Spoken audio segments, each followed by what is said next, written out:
You're listening to the Unwritable Rant podcast with your host and bourbon-soaked storyteller, Juliette Miranda.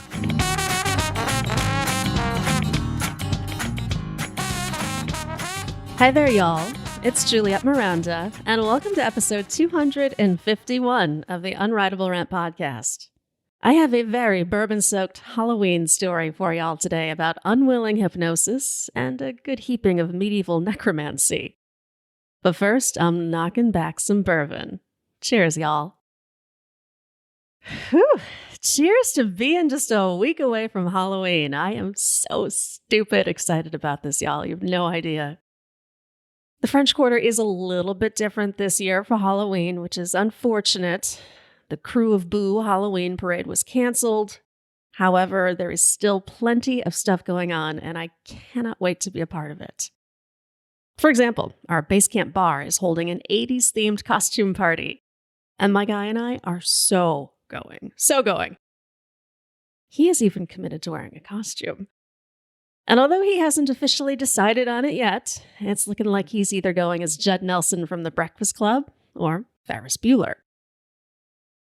As for me, I've got a stack of rubber bracelets and neon pink leg warmers that I am so ready to break out. It's only just a little disconcerting that I once wore a look like that in total seriousness in the actual 80s. Because I am old. But things like that don't really matter on Halloween because, for me anyway, it is a chance to break out of my usual routine. It's also a way for me to embrace my darker side. We all have one, of course, some more than others. Me, these days, I would say my dark to light ratio is a healthy 50-50, but it wasn't always that balanced. What can I say? I have an affinity for dark matters and the less pretty side of the occult.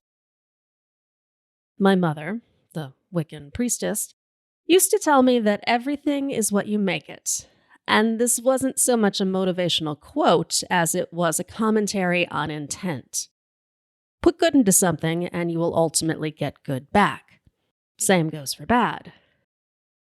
I guess my problem is that sometimes bad is just more interesting. This is probably why I was forced to drop chemistry in high school. I kept deliberately mixing the wrong chemicals just to see the reaction. My mother would say that spiritual life is no different, only the consequences of mixing bad elements can be far more terrifying.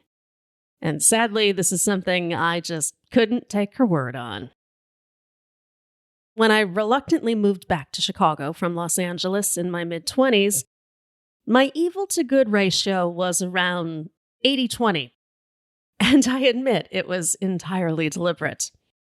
You gotta understand, I had just watched every single one of my dreams crumble into oblivion. I had been plucked out of destitution and deposited into so-called normalcy without any transition period. My father wanted me settled in a nice 9-to-5 job, and my mother wanted me married off. Two things a wily, angry-at-the-world chick like me just wasn't ready for. Anarchy sounded like a much better option, and that is why I decided to date a Satanist. Oh, yeah. And I don't mean that in some wacky metaphorical way. This guy, I'll call him Ant, was a full-on practicing Satanist of the Anton LaVey Church of Satan variety. Now, let me just provide a little bit of clarification, just so that you don't confuse the Church of Satan with the Satanic Temple. They're very, very different organizations. The Satanic Temple is a non-theistic movement that's aligned with liberty, equality, and rationalism. All good things. And they lead exceptional movements for civil rights and freedom of speech.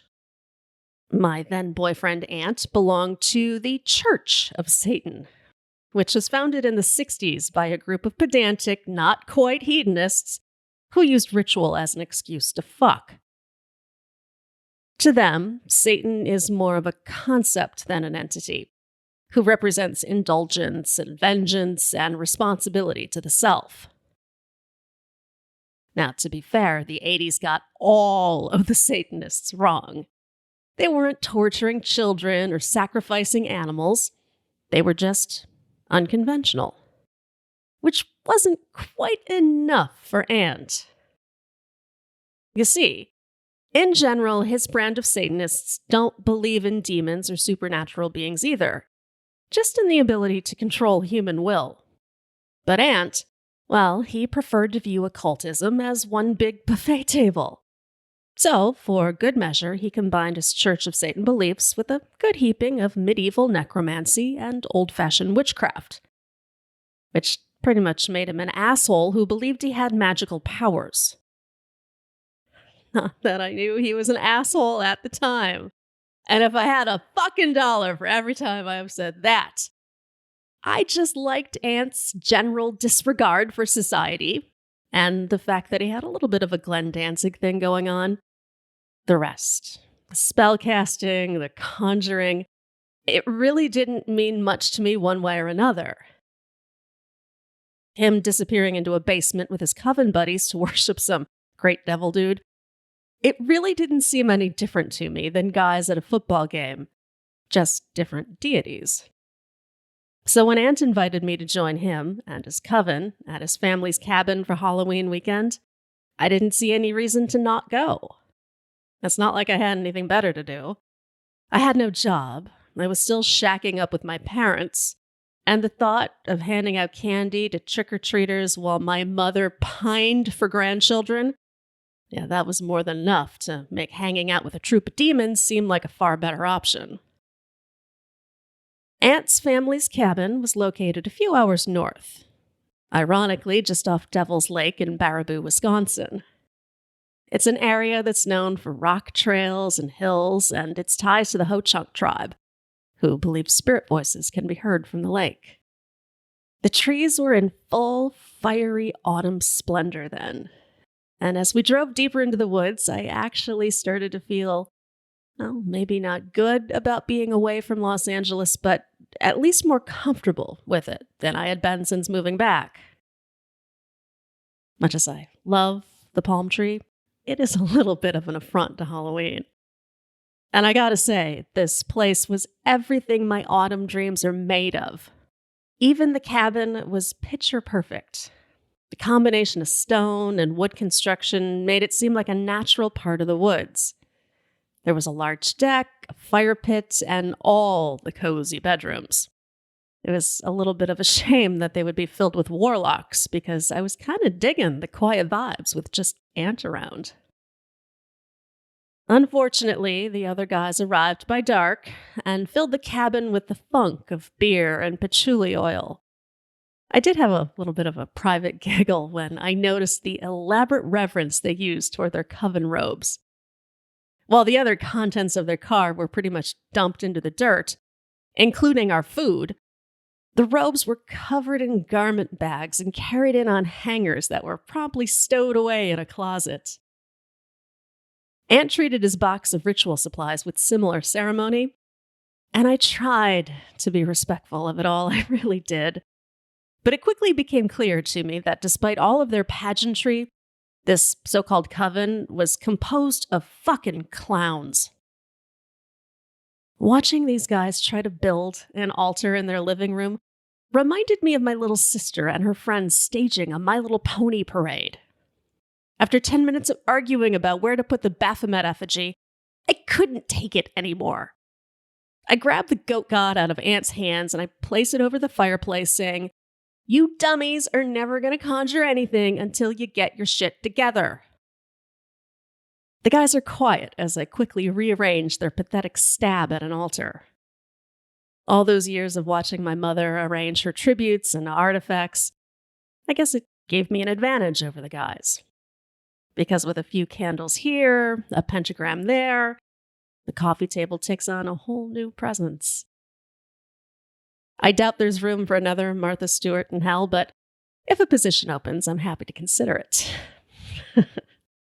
I tell the guys to carry on with their crafting, and I excuse myself to nurse a bottle of bourbon by the fire pit. Ant joins me a while later. There is a heady vitality surrounding him now. His hands never stop moving as he describes how powerful their ritual felt.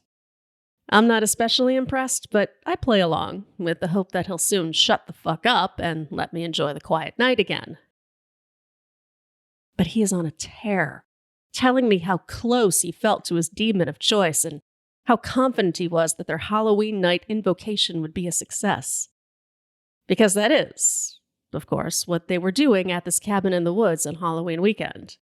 They wanted to conjure a demon. When Aunt told me this on the car ride up, quite honestly, I didn't have a lot to say beyond, cool, I guess. Between Catholic school trying to convince me of the existence of the devil and my mother's good and bad energy talk, I'd become a little bit ambivalent on the whole demon thing. As it was, I had a hard time believing Aunt and his buddies could conjure up more than a sneeze.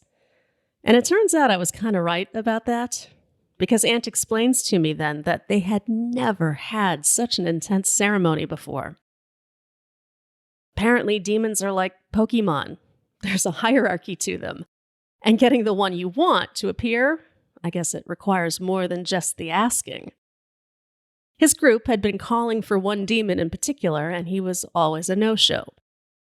But tonight was different. And Aunt kept repeating, he was there. He was with us. Aunt puts uncomfortable emphasis on the word he. And I have to admit, it makes me a little nervous. I do my best to downplay it by casually attributing their experience to the surroundings, but Aunt is confident that it is more than just nature. In fact, he thinks it's me. He is certain that my ability to arrange their altar means I am more in tune with the spirit world than any of them, and he wants me to be a part of their little thing the next night. Ugh, please, dude. I took psychology in college. I know how group dynamics work. These clowns got all caught up in the moment and convinced themselves they had a supernatural event, and they linked it to the one thing that was different this time. Me. And Aunt is holding firm. He's telling me shit happened tonight that's never happened before. He won't say specifically what. He'll only say that there was something in the room with them. And I'm thinking, yep, I'm sure there was, because crazy is indeed an entity. He again implores me to join the group, and he says, look at you. You are the perfect embodiment of the Earth Mother. We need you. Okay, saying I look like a mother is not the way to convince me to do anything, you fucktard. Every fiber of my being is telling me to say no, to immediately pack my bag and demand that he take me to the nearest bus station. Instead, I tell him that I will think about it. Aunt nods, as if he expected me to say that, gives me a kiss, and tells me not to stay up too late. I watch as he walks away and wonder, what the fuck have I gotten myself into this time? I really did not have any intention of thinking things over, because I know full well that I don't want to participate in their summoning game. I just didn't want to outright say so just yet. I'm also not quite ready to go back inside to him. So I stay out there and I think a little bit and I watch the night, and it was just so comfortable out there, just wrapped up in my blanket on a lounge chair, that I eventually fell asleep. Maybe an hour goes by, maybe two, when Aunt wakes me up. And he wakes me up by straddling me. And my first thought is that he wants to have sex. But that's not what he's after. His voice is low and quiet, and he's saying there's nothing to be afraid of. Which immediately freaks me out, because people always say that just before shit gets fucked up. The fire has dwindled down to a very low glow, which creates just enough light to see that Aunt is dangling something over my face. It's spinning gently, and as my eyes focus on it, I see it's his pentagram necklace. It's rocking back and forth in front of my eyes, and Aunt continues to coo soothing words about being comfortable, feeling warm, and telling me to just listen to his voice. Listen to his words moving farther and farther away and ease into my own subconscious. Yeah, that door slams shut hard because holy fuck, is my boyfriend trying to hypnotize me? Who does that? My adrenaline starts to surge, only I don't have many options because I am essentially mummified in my blanket with Aunt's meaty legs clamped around my torso. Trust me, he says. Trust yourself. Just breathe in and out. Watch my chain move back and forth. Whew. Y'all, I have been in some pretty fucked up situations. I've had a coked up guitar player break into my hotel room. I can't even tell you how many creepy people have followed me out to my car. But never have I felt more scared for my safety and more helpless than I did right then. It wasn't that I believed Aunt could hypnotize me. It was that he believed it. If he was willing to use hypnosis to coerce me into something he knew I wouldn't do on my own, what the fuck else was he capable of? I'm trying real hard to appear relaxed, but internally I am having a full-on meltdown. There are no options for me here. I am completely helpless in that blanket. Calling for help would only rouse his buddies, and I did not want to do that. And I was pretty goddamn sure Aunt wasn't going to be reasoned with. The way I saw it, I could either let him attempt to hypnotize me and risk the consequences of it working or not, or I could fake it. But how the hell does one fake being hypnotized? All I knew of it was what I'd seen in movies and shitty circus sideshows. Controlling my breathing seemed a good first step, so I try to slow myself down, just like in yoga, the whole time only half listening to Aunt. While he did his Svengali routine in the background, I called up the lyrics to every random song my brain could access. The theme from Annie, Wanted Dead or Alive, anything to focus my thoughts on me and not on Aunt. I maintained just enough awareness to follow his small orders, closing my eyes, breathing deeply, all the while singing "The Sun Will Come Out Tomorrow" in the background of my brain. Aunt, meanwhile, is crooning. You want to help with the ritual. You want to join the group. Yeah. What I want is to jerk my head forward and break that fucker's nose, but it's a move I'm not sure I can pull off, and I'm too scared to try anything else. I just played possum and let Aunt think he had mastered my subconscious. He eventually closes his routine, and I pull off an Oscar-worthy Sleeping Beauty performance when he thinks he's waking me up. I'm all, gosh, what time is it? Where am I? And he's all thoughtful boyfriend saying, oh, you fell asleep outside, baby. Come to bed. So I follow him into the house and to our room, praying the whole way to whomever will listen, a god, a demon, I didn't care, that tomorrow I can figure a way out of all of this. Needless to say, I got no sleep that night. I still felt like I was in that blanket burrito. The cabin did not have a phone. None of us had any cell phone service. And I was smack dab in the middle of fucking nowhere with 6 guys who genuinely believed they had a direct line to the devil. I have to ask, what would you have done? Really, what would you have done? Stolen one of their cars? Yeah. I looked for car keys in the morning and I found none. Would you have petitioned neighbors for help? The closest thing I had to neighbors were long gone and apparently singing from the depths of Devil's Lake. That left running into the woods, hoping to eventually hit a road as my only means of getting the fuck out of there. And quite honestly, y'all, I considered that a last resort. I've seen enough horror movies to know how that one ends. Besides, the one thing I had going for me was the fact that the guys didn't know I thought anything was wrong. Aunt had brought the Halloween ritual up to me over breakfast, as if it was no big deal, and I responded as if it had suddenly occurred to me that I wanted to be a part of it.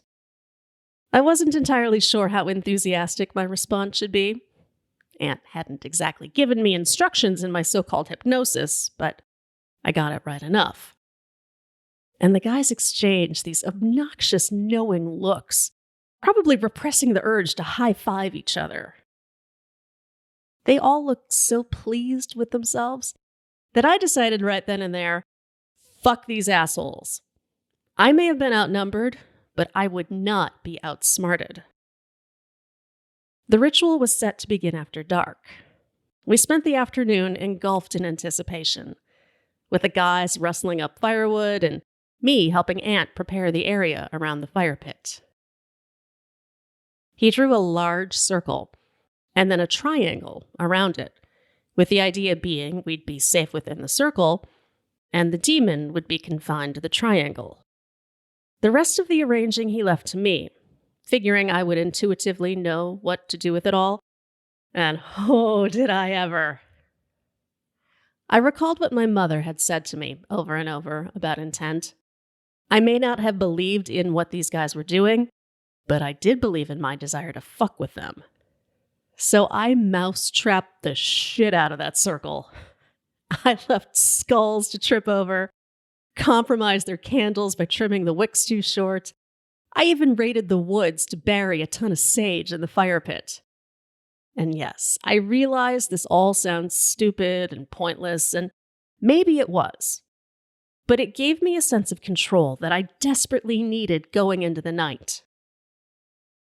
The mood turns somber after the sun sets, and Aunt instructs all of us to get changed. He even had a black silky robe for me to wear, which he claimed he brought just in case, but clearly indicated all of this had been planned. He slides the hood over my head and he says, "Just follow my lead. Be in the moment. I think you'll enjoy this."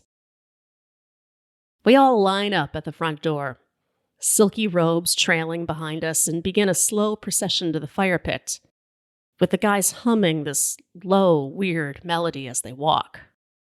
The moon is barely a sliver, which keeps the woods in perpetual darkness despite the blazing fire ahead. I'm trying to mirror their movements as they form the circle, but it's hard to maintain composure when I keep tripping over my too long robe. Fortunately, I managed to stay on my feet, which is more than I can say for the other guys. Two of them got tangled up on a goat skull that I had placed at the far left of the circle, and they very nearly wound up impaled on its horns as they tumbled. I'm doing everything in my power to not giggle, because even after the guys got back on their feet, the first 10 minutes of the ceremony play out like Abbott and Costello meet the devil. There wasn't enough candlelight for Aunt to read from his grimoire, and he had to run back into the house to get a flashlight. Then one of the guys has an asthma attack. Turns out he's allergic to sage. The circle is on the verge of chaos, and I'm thinking, yes, I'm in the clear. Until Aunt steps up. Damn it. His voice is rich with authority as he booms out commands, and he orders all of us to focus, to heed his words or pay the consequences, and immediately everyone just freezes. We came here with a purpose and we will see it through, he says. And suddenly, I'm a little afraid. My intent had been to create just enough of a disruption to break the ceremony up. I hadn't counted on Aunt having such a hold on the group. And I realize I'm going to have to see this black mass through. Aunt leads us into the same dirge we sang when walking out. And as the tune washes over everyone, the group merges into a unified voice. Aunt is able to begin the ceremony. This time, without interruption. I can't make out a lot of the language he's using. Some of the words sound like Latin, while others are completely unidentifiable. But one thing is certain, they're having an impact. It was as though the atmosphere flexed around us. Even the fire seemed to have new organization, almost leaning into Ant's voice as he negotiated words from centuries ago. Ant picks up the dagger that he had earlier assured me was purely ceremonial, and he uses it to draw an elaborate symbol in the tip of the triangle. I recognize it as the same symbol on a medallion that he had put on earlier. And if I knew anything about necromancy at the time, I would have understood it to be the symbol of the demon that Ant was calling. He returns to the group and offers more words to the underworld, and again raises his knife. This time, he doesn't use it to carve a picture. He jabs the tip of it into his finger.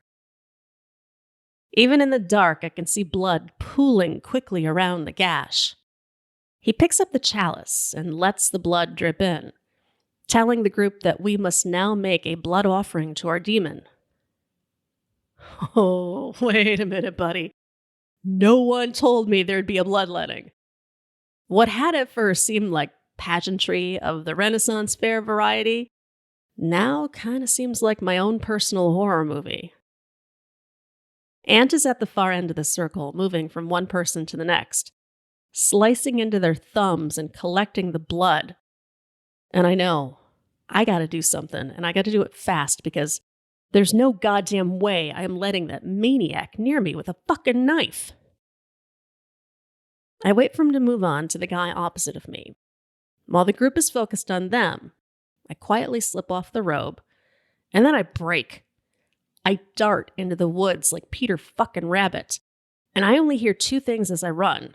One guy yelling my name, and Ant saying, "Forget her!" It's working. I don't know where I'm running. I just keep pushing past every ache and every scared breath until I collapse in a heap on the shore of Devil's Lake. At first, it's quiet, and I'm a little relieved, so I sit panting and trying to collect my thoughts.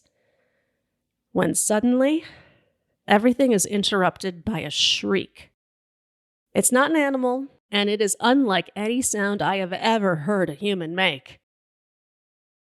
But that's not all there is. It's accompanied by pounding. That's the only way I can describe it. It's the kind of pounding that you hear both with your ears and your body.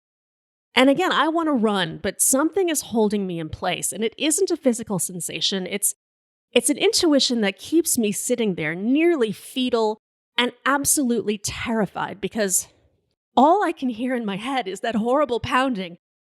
And it is so visceral, it seems as though my skin is contracting with every horrible thump, as if I am being battered in a nightmare by something I cannot see. But I do not move. Because if this feeling is this excruciating here, I cannot imagine how brutally consuming it is elsewhere. I don't know how long I stayed in that place. It was still dark when the pounding stopped. Just like that, I was released from its vile rhythm, almost like it had never happened at all. There is very little movement in the woods as I make my way back to the cabin.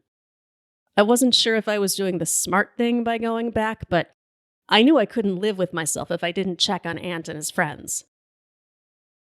Light surrounds the house now. All 5 cars are running, and I see that the guys are doing their best to pack as quickly as possible. One guy just throws his backpack into the bed of his truck and tears off. Ant has a flashlight, and he is scanning the woods behind the house, calling my name.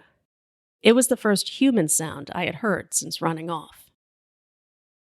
I call back to him, and we meet on the outskirts of what had been the circle. Blood stains the ground, trailing from one end of the circle to the other.